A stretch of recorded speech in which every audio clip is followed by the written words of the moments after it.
నా పేరు Konduru Palshetti, district fishermen cooperative society అధ్యక్షుడిని,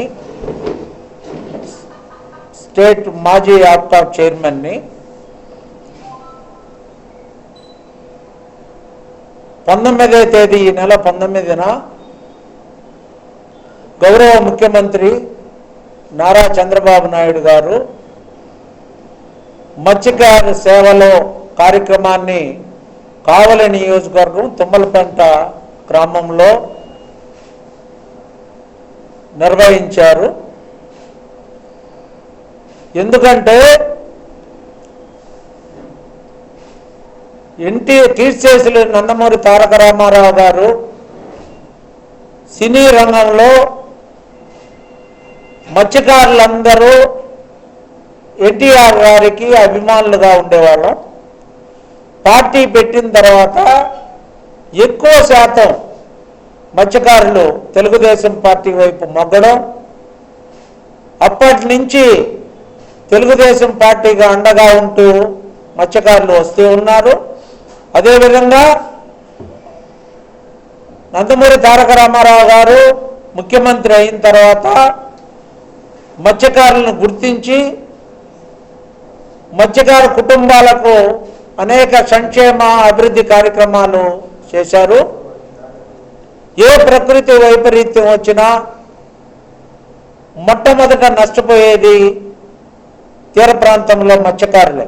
అది తుఫాను కానీ సునామీ కానీ ఏ ప్రకృతి వైపరీత్యం వచ్చినా నష్టపోయేది మొట్టమొదట మత్స్యకారులు. కాబట్టి ఎప్పుడు తెలుగుదేశం ప్రభుత్వం ఆంధ్రప్రదేశ్లో వచ్చినా మత్స్యకారుల కోసం వాళ్ళని ఆదుకునే పరిస్థితి ముందుండి నడిపించేవాళ్ళు. ఇతోధికంగా సహాయ సహకారాలు అందించి మళ్ళా వాళ్ళు చేపల వేట చేసుకోవడానికి వేట పరికరాలు అందిస్తూ ముందుకు తీసుకెళ్లేవాళ్ళు.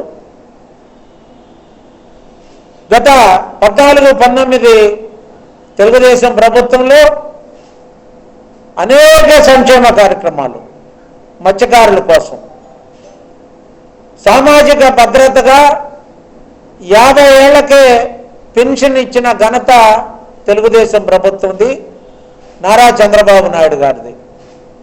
అట్లానే గ్రామాలలో మౌలిక వసతులు, గ్రామం నుంచి సముద్రానికి రహదారులు కానీ, గ్రామాల్లో సిమెంట్ రోడ్లు కానీ, మల్టీపర్పస్ సైక్లోన్ షెల్టర్లు కానీ, షోర్ బేస్డ్ ఫెసిలిటీస్ కానీ, ఫిష్ ల్యాండింగ్ సెంటర్స్ కానీ, ఇవన్నీ కూడా ఏర్పాటు చేసిన ఘనత 2014-19లో గౌరవ ముఖ్యమంత్రి నారా చంద్రబాబు నాయుడు గారు మౌలిక వసతులు కల్పించారు.